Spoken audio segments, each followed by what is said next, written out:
50 ദിവസത്തിലേറെയായി നമ്മുടെ കശ്മീർ താഴ്വര സംഘർഷഭരിതമാണ്. ഒരുപാട് മരണങ്ങൾ സംഭവിച്ചു.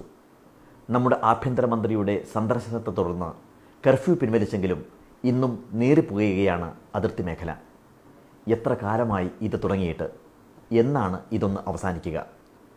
ഇന്ത്യയുടെ വാർഷിക വരുമാനത്തിൻ്റെ ഭൂരിഭാഗവും ചെലവാക്കുന്നത് അതിർത്തി മേഖലയിലെ പ്രശ്നങ്ങൾ തീർക്കാനാണ്. അതുകൊണ്ട് തന്നെയാണ് നമ്മുടെ ഇന്ത്യൻ ഗ്രാമങ്ങൾ ഇന്നും ഇരുട്ടിൽ തപ്പുന്നത്.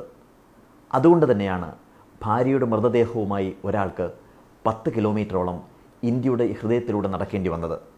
അതുകൊണ്ട് തന്നെയാണ് 12 വയസ്സായ ഒരു മകൾക്ക് വിലപിച്ച് റോഡിലൂടെ നടക്കേണ്ടി വന്നത്. ഇന്നും നമ്മുടെ ഭാരതത്തിൽ ഇരുട്ട് മാറിയിട്ടില്ല. 9ാം ക്ലാസ്സിൽ പഠിക്കുമ്പോഴാണ് സ്വാതന്ത്ര്യം അർദ്ധരാത്രിയിൽ എന്ന പുസ്തകം ആദ്യമായി വായിച്ചത് എന്നാണ് എൻ്റെ ഓർമ്മ. അന്ന് കാര്യമായിട്ടൊന്നും മനസ്സിലായില്ല. ഈ ഓഗസ്റ്റ് 15-ന് വീണ്ടും ഒരിക്കൽ കൂടി വായിക്കണമെന്ന് തോന്നി. തുടർന്ന് വി.പി. മേനോൻ്റെ ഇൻ്റഗ്രേഷൻ ഓഫ് ഇന്ത്യൻ സ്റ്റേറ്റ്സ് എന്ന പുസ്തകവും വായിച്ചു.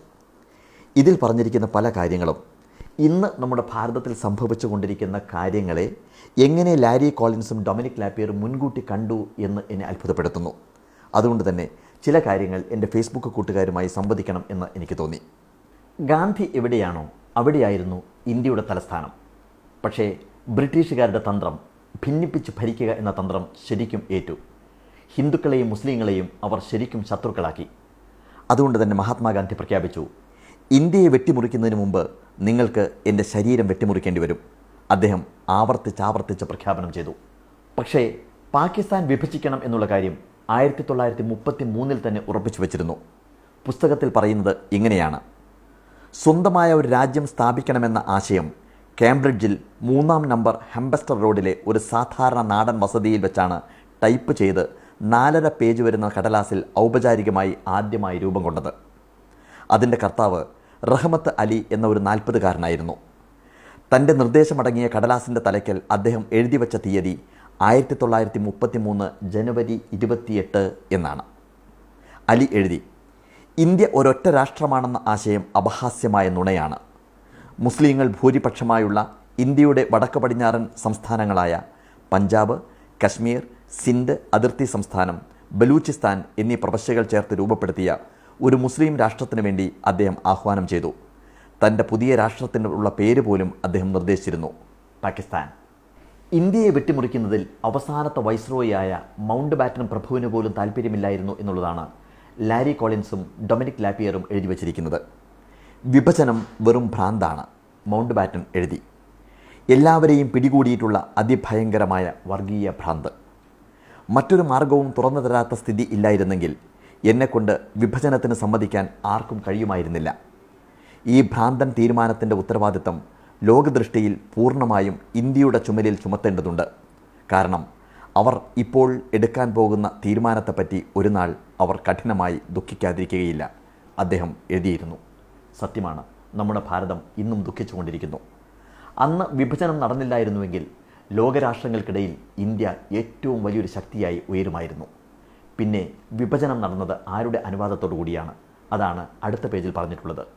തൻ്റെ മൃതശരീരത്തിന് മേൽ മാത്രമേ ഇന്ത്യയെ വെട്ടിമുറിക്കുവാൻ സാധിക്കുകയുള്ളൂ എന്ന് മഹാത്മാഗാന്ധി ആവർത്തിച്ച് പ്രഖ്യാപിക്കുമ്പോഴും 3 പേർ ഭാരതത്തെ വിഭജിക്കുവാൻ വേണ്ടി താല്പര്യമെടുത്തു: പട്ടേൽ, നെഹ്റു, ജിന്ന. ജിന്ന പറഞ്ഞത് ഇങ്ങനെയാണ്: ഒരൊറ്റ പരിഹാരമേ ഇനിയുള്ളൂ, അതിവേഗമുള്ള ശസ്ത്രക്രിയ, അല്ലെങ്കിൽ ഇന്ത്യ നശിക്കുമെന്ന് അദ്ദേഹം മുന്നറിയിപ്പ് നൽകി.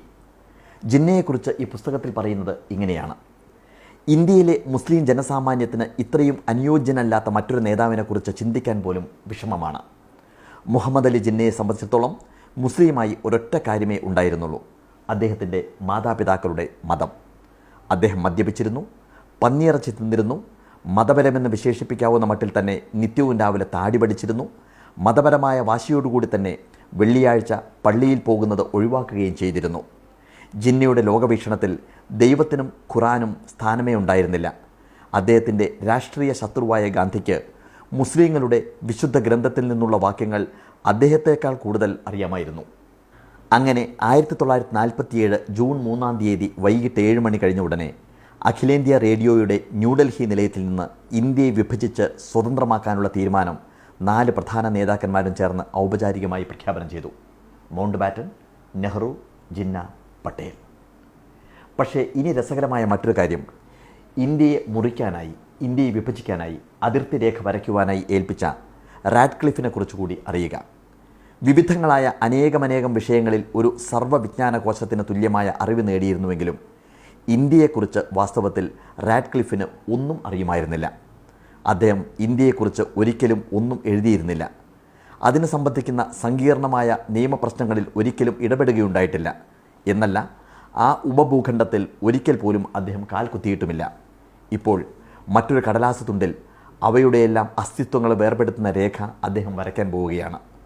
ഒരു ശസ്ത്രക്രിയയിൽ ഒരാളുടെ കാലിലെ മാംസപേശികളും അസ്ഥികളും എല്ലാം ഒരു ഡോക്ടറുടെ കത്തി വേർപെടുത്തുന്നത് പോലെ.